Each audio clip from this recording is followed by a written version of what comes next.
Maintenant, combien de nos péchés nous a-t-il pardonnés? J'aime ça. Ésaïe 38, 17 dit, « Écoutez bien, tu as jeté tous mes péchés derrière ton dos. » Maintenant, j'aime ça parce qu'il ne dit pas qu'il les a mis de côté au cas où il aimerait les vérifier. Il n'a pas pris mes péchés pour les mettre dans cette boîte au cas où il aurait besoin de quelque chose pour me donner un coup sur la tête plus tard. Pourquoi est-ce que la Bible dit qu'il les a jetés? Il les a jetés derrière son dos, parce que Dieu ne s'arrête jamais et ne revient pas en arrière pour regarder quelque chose du passé, oubliant ce qui est en arrière et se portant vers ce qui est en avant. Il n'a pas couvert nos péchés, il les a ôtés. Et à quel point les a-t-il éloignés? Autant l'Orient est éloigné de l'Occident. Et quoi? Dieu ne s'en souvient plus du tout.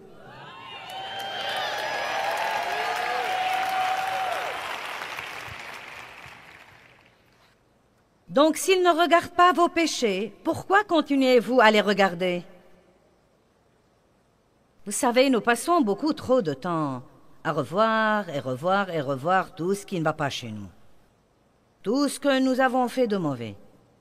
Nous avons mauvaise conscience et nous nous sentons tout le temps coupables. Mais la Bible dit clairement dans 1 Jean 1,9, « Si nous reconnaissons et confessons nos péchés, il est fidèle et juste pour nous pardonner tous nos péchés. Et comprenez ceci, il nous purifie continuellement de toute iniquité. » Vous savez quoi, la plus grande majorité des gens, même des chrétiens, ont mauvaise conscience. Au tréfond d'eux-mêmes, il y a une culpabilité, une honte, un blâme. Et je vais vous dire ce que je crois. Dieu m'a mis ça sur le cœur dernièrement et je le crois. Je crois que c'est quelque chose que je devrais prêcher davantage. J'ai même une idée pour un livre à ce sujet. Je crois vraiment qu'au lieu de regarder le chemin qui nous reste à faire, nous devons commencer à célébrer notre progrès. 50% de vous pensent que c'est une bonne idée et les autres ne sont pas sûrs. Vous savez pourquoi? Parce que c'est une idée étrangère. Vous savez quoi? Nous n'y pensons pas assez parfois pour nous rendre compte du progrès que nous avons fait. Non, mais la plupart d'entre vous n'auraient pas pris une journée de vacances pour venir à l'église un vendredi matin pour écouter une dame crier après eux pendant 2 heures. Il y a 5 ans. Vous n'auriez pas fait ça. Vous avez changé. Vous avez changé. Et vous changez continuellement.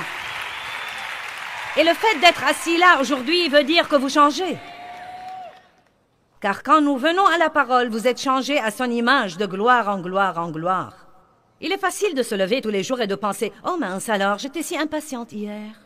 Oh oui, j'ai crié après les enfants de nouveau. Je sais que j'ai promis et je n'ai pas réussi. Et je suis vraiment un grand gâchis et je ne crois pas du tout que ça va marcher. À quoi bon tout cela, vous savez ?» Ou de penser « Je ne suis pas là où je dois être, mais Dieu merci, je ne suis plus où j'étais auparavant. » Vous savez, à mon avis, ce qu'est le progrès? Le fait de reconnaître mes bêtises quand je les fais, c'est un progrès. Et croyez-moi, je les reconnais tout le temps. Non, mais je n'exclus rien. Même quand je pense à les faire, même quand je suis en train de les faire, je crie maintenant « Ah !» C'est comme un grincement, vous savez, dans mes entrailles. C'est un progrès. Pensez à toutes les choses que nous faisons et que nous ne savons même pas qu'il ne faut pas les faire. Je pensais qu'il n'y avait pas de problème à détester quelqu'un. Non, mais si quelqu'un vous maltraite, détestez-le. Allez. Non, mais j'allais à l'église tous les dimanches et ça ne me posait aucun problème d'aller déjeuner avec mes amies chrétiennes et de critiquer le pasteur. Après tout, il avait tort. Il le méritait. Il avait besoin de mon opinion et de ma correction. Je ne savais pas que c'était... Je ne savais pas qu'il y avait un problème à jalouser les autres. Je ne savais pas ces trucs-là. Mais sachez que je ne laisse passer rien de ça maintenant. Vous savez pourquoi? Parce que le Saint-Esprit vit en nous et il établit notre culpabilité. Et laissez-moi vous dire quelque chose. Quand vous recevez la conviction de Dieu, ne la laissez pas vous condamner. Elle devrait vous rendre heureux. C'est une raison de célébrer Dieu merci. Je sais quand je fais quelque chose de mauvais maintenant. Dieu merci parce que je ne vis plus stupidement. Dieu merci, j'ai maintenant des yeux pour voir et des oreilles pour entendre, et tu ravives ma vie spirituelle, et je deviens de plus en plus sensible à ta présence. Combien d'entre vous ont passé quelques années de stupidité? Combien d'entre vous pensent que c'est juste, que nous devons célébrer?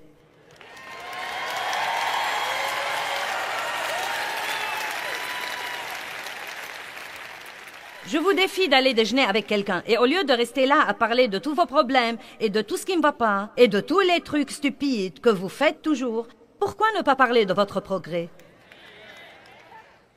Vous savez quoi? Il y a 30 ans, quand je ne faisais pas à mon idée en tout, je restais en colère pour 3 semaines et n'adressais pas la parole à Dave.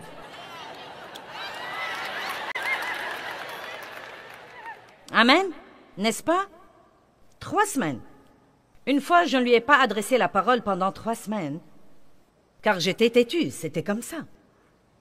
Et maintenant, vous savez quoi? Nous ne nous disputons pas beaucoup, mais si nous nous disputons... Non, mais si ça dure 5 minutes, ça a duré très, très longtemps. Et je fais n'importe quoi plutôt que de rester fâchée. Je me fiche pas mal s'il a raison, si j'ai raison, qui a tort. Je suis maintenant adonnée à la paix. Je ne laisserai personne me marcher sur les pieds et cela ne veut pas dire que je n'affronterai ce que je devrais affronter. Mais je vais vous dire ce que j'ai découvert. Ça ne sert à rien de me fâcher s'il veut regarder un match le dimanche et que je préfère qu'il ne le regarde pas parce qu'il va le regarder. Donc je ferai aussi bien d'aller me promener quelque part et de bien m'amuser. Amen. Eh bien, le Seigneur soit loué. Dave va jouer au golf aujourd'hui. Et je suis là toute seule. Le Seigneur soit loué. J'aurais voulu qu'il m'emmène quelque part, mais Dieu, c'est mon joug et je vais le porter. Merci Jésus. Oh, merci Seigneur, j'ai acquis un caractère pieux aujourd'hui. Quand il rentre à la maison, je ne dois même pas être fâchée. Je peux lui parler et je peux être heureuse qu'il se soit bien amusé. Combien d'entre vous ont été longtemps en colère à cause de trucs à l'égard desquels vous ne pouvez rien faire?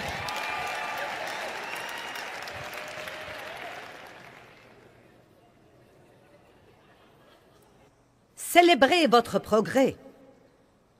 Merci Seigneur, Dieu m'a changé. Ouh! Merci beaucoup Seigneur, je suis une personne complètement différente.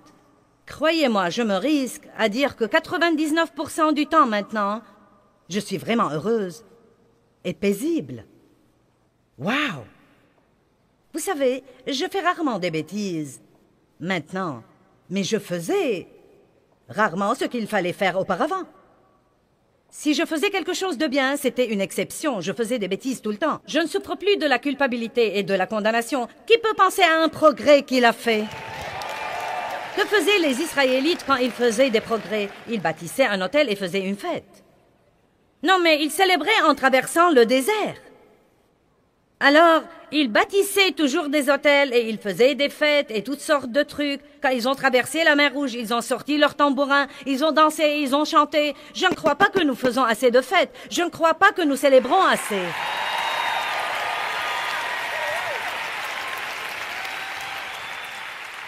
Les chrétiens sont vraiment trop intenses. Je crois que vous devez célébrer le fait qu'il vous ait pardonné tous vos péchés et célébrer le fait qu'il ait jeté tous vos péchés derrière son dos. Et oui, nous faisons toujours des erreurs, mais ça ne surprend pas Dieu parce qu'il sait tout. Non, mais il savait tout ce que nous allons dire, toutes les pensées que nous allons penser, toutes les erreurs que nous allons faire avant de nous dire « Je t'adopte dans ma famille. Je te choisis comme mon enfant. Il vous connaît mieux que vous ne vous connaissez vous-même et il n'est pas le moins du monde rebuté par vos erreurs. »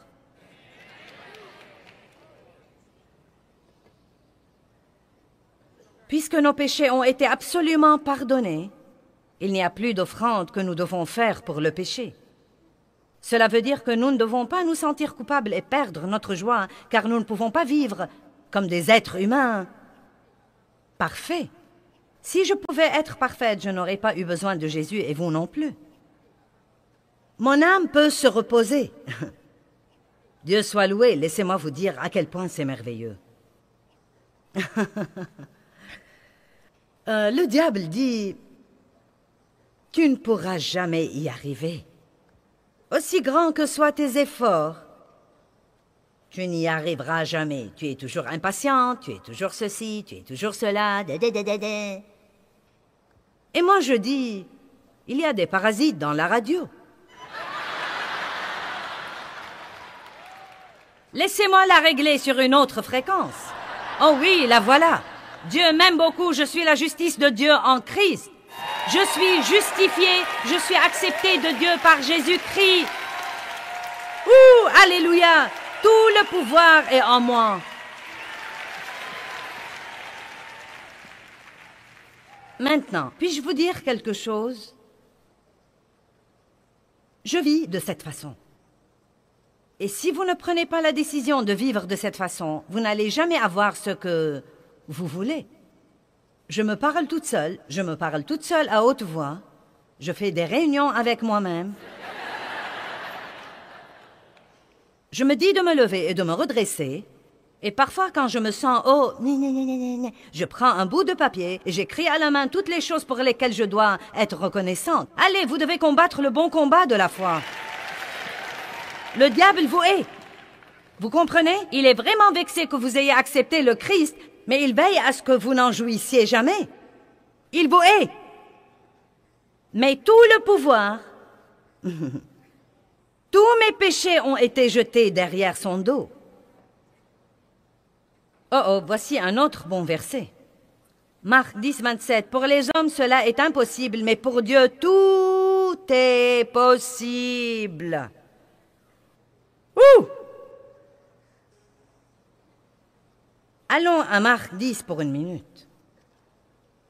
Maintenant, vous savez, c'est l'histoire d'un jeune homme que nous appelons le riche, un jeune chef, et je me risque à dire que beaucoup de gens ne comprennent vraiment pas l'ampleur de cette histoire. Donc, prenons quelques minutes pour en parler. Marc 10, 17. Comme Jésus se mettait en chemin, un homme accourut et se jetant à genoux devant lui, lui dit, « Maître, tu es essentiellement et parfaitement et moralement bon. Que dois-je faire? » Maintenant, voilà la première erreur.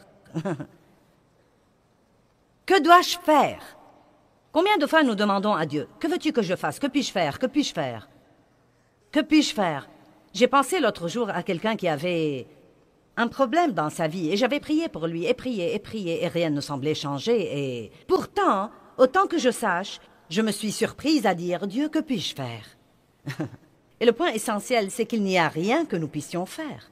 Nous pouvons faire confiance à Dieu, nous pouvons prier et croire que Dieu peut faire ce que nous ne pouvons pas faire. Laissez-moi vous dire ce qui est impossible. On ne peut pas changer les gens.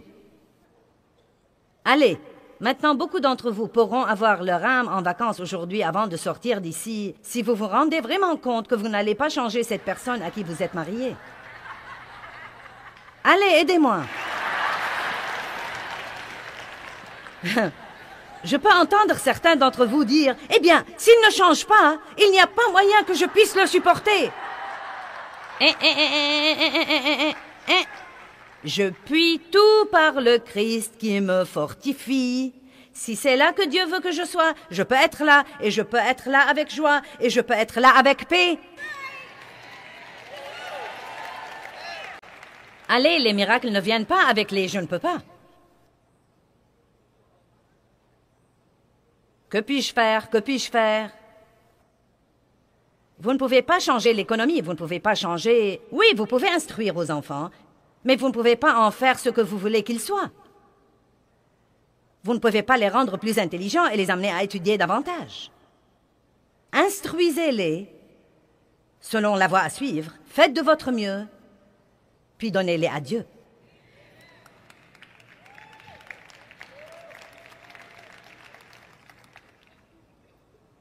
Que dois-je faire pour hériter la vie éternelle? Et Jésus lui a dit, « Ne m'appelle pas bon, il n'y a de bon que Dieu seul. » Verset 19. Tu connais les commandements, ne tue point, ne dérobe point, ne commets point d'adultère, honore ton père et ta mère. Verset 20. Le jeune homme lui répondit, « Maître, j'ai observé toutes ces choses dès ma jeunesse. » Mais voilà le vrai problème de ce jeune homme. Et il ne savait même pas qu'il avait ce problème. Nous avons des problèmes et nous ne savons pas que nous les avons. Et Jésus, l'ayant regardé, l'aima. J'aime cette partie. Il l'a aimé. Et il nous châtie et nous discipline parce qu'il nous aime. Quand Dieu nous dit ce qui ne va pas chez nous, ce n'est pas pour que nous ayons mauvaise conscience, mais parce qu'il nous aime et qu'il veut que nous nous améliorions. Et il lui dit, il te manque une chose. Va, vends tout ce que tu as, donne l'argent aux pauvres, et tu auras un trésor dans le ciel. Ce verset déconcerte certains. Et pour être franche, ils se heurtent souvent à ce verset, et ils disent, passons rapidement sur ce verset, et passons au verset suivant. Laissez-moi vous clarifier que Dieu ne s'intéresse pas à l'argent de ce jeune riche. Il lui a dit qu'il devait tout abandonner parce qu'il savait que l'argent avait de l'emprise sur lui. Dieu ne se soucie pas de votre argent tant que ça n'a pas de l'emprise sur vous. Dieu ne s'intéresse pas à la quantité d'argent que vous avez. Il veut que vous soyez bénis. Il ne veut pas que les richesses du monde aillent aux pécheurs. Mais ce qu'il y a, c'est que, et c'est la vérité absolue, plus vous avez des possessions, plus vous avez de l'argent, moins vous êtes dans le besoin. Plus vous êtes populaire, plus vous avez une haute position, plus vous risquez et vous courez le danger de vous éloigner de Dieu. Vous n'êtes pas trop enthousiasmé. Dieu m'a dit une fois, il y a 2 tests que tu dois passer concernant l'argent. Comment tu te comportes quand tu n'en as pas et comment tu te comportes quand tu en as beaucoup. N'essayez même pas de me dire que l'argent et les choses et la gloire ne changent pas les gens parce qu'ils les changent. Qu'a dit le prophète à Saul? Il lui a dit, lorsque tu étais petit à tes yeux, tu as obéi à Dieu et tu as fait tout ce qu'il t'a dit de faire. C'est incroyable ce qu'un peu de gloire peut faire aux gens, à tel point que beaucoup de prédicateurs succombent au péché et c'est médiatisé et ça fait un tel tapage contre la parole et cause maintenant un tel manque de respect envers les autres personnes qui sont dans le ministère. C'est tragique. Et la plupart d'entre eux, si vous allez au fond de ce qui leur est arrivé, ils ont commencé bien, mais ils en sont arrivés au point où ils ont senti qu'ils avaient tant de pouvoir qu'ils pouvaient faire tout ce qu'ils voulaient faire et n'en seraient pas tenus pour responsables. Et donc ce jeune homme a dit, que dois-je faire?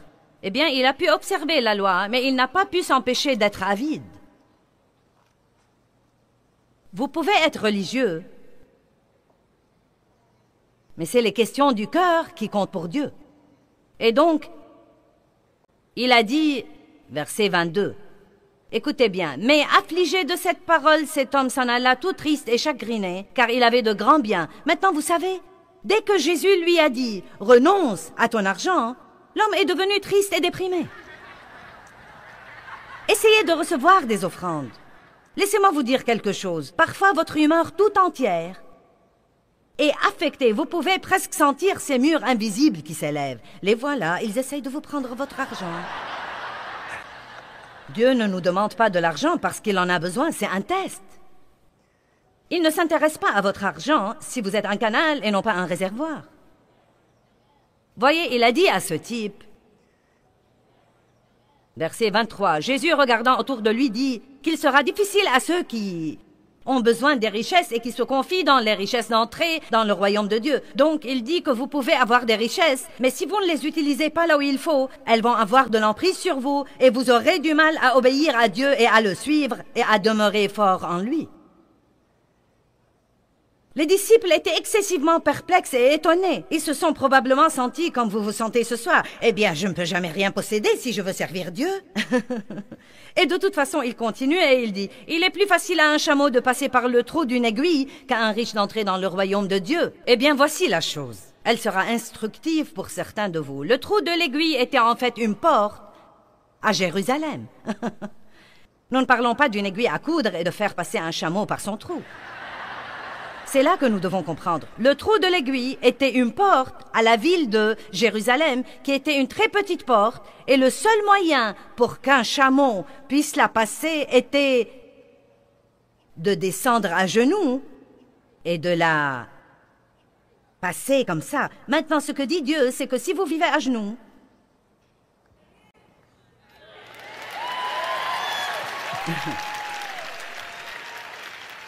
Si vous vivez à genoux, et si vous restez fidèle à Dieu, et si vous le faites passer avant tout, sans jamais faire passer les choses, la gloire, la fortune, ou ce que pensent les gens de vous avant Dieu, il ne s'intéresse pas à ce que vous avez. Mais il savait que ce jeune homme avait un problème. Il savait que son argent était tout pour lui. Et c'est vraiment bon pour nous, parfois, que Dieu nous demande quelque chose que nous ne nous attendions pas à ce qu'il nous demande. Quelque chose de plus, parce que nous découvrirons vite combien notre truc compte pour nous quand Dieu commence à nous le demander, alors que nous avions d'autres plans pour lui.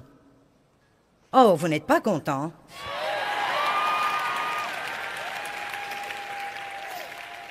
Vous savez, je vais être franche, je ne parle pas beaucoup de l'argent dans mes messages, car je sais que les gens vont faire ça. Mais j'ai juste eu envie de le faire ce matin.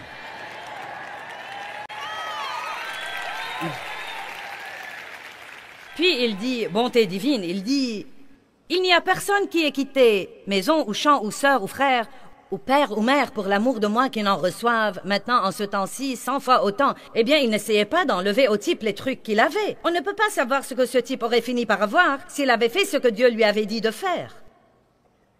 Que diriez-vous d'une récompense au centuple? Et donc, ses disciples étaient tous vexés, et qui entrera donc dans le royaume des cieux? Et ils étaient déprimés, et ils pensaient, nous ne pourrons jamais rien posséder et aller au ciel. Il leur a dit, pour les hommes, cela est impossible, mais pour Dieu, toutes choses sont possibles. Amen? Donc je pense que nous pouvons avoir les plus importantes positions. Nous pouvons être les héros dont les gens ont besoin. Nous pouvons être les stars que le monde veut regarder. Ils ne devraient pas toujours être du monde. Je crois que les chrétiens devraient être stars de ciné et que les chrétiens devraient être stars de musique et que les chrétiens devraient être des héros et que les chrétiens devraient être des stars sportives. Je le crois vraiment. Mais le seul moyen d'avoir ce genre de truc sans que cela nous fasse ce qu'il fait au monde, c'est d'y entrer humblement et à genoux. Allez! Je prêche mieux que vous ne réagissez. Amen. Plus ce ministère grandit, plus ça me fait peur. Plus de temps je dois passer à genoux. Écoutez, je suis bien consciente de ce que peut vous faire la popularité. Et je prie Dieu tout le temps de m'aider à me rappeler d'où je suis venue et de me rendre compte que je peux y revenir rapidement sans lui. Tout est possible pour Dieu. Vos enfants peuvent changer avec Dieu. Votre mariage peut changer avec Dieu. Vous pouvez changer avec Dieu. Vous pouvez avoir tout ce que le monde vous offre et pourtant faire passer Dieu avant tout. Mais sans lui, vous ne pouvez absolument rien faire. Amen. Nous parlons du monde aujourd'hui et de ce qui se passe dans le monde.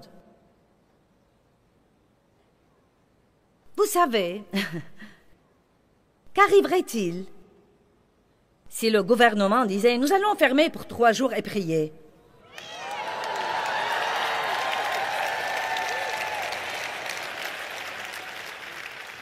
Et je sais qu'il y a des politiciens qui me regardent secrètement, mais si vous êtes là à me regarder aujourd'hui, si vous ne pouvez pas demander au groupe de prier, priez vous-même. Et ouvrez la bouche si vous êtes chrétien et dites « Nous devons prier, rien ne va marcher sinon... »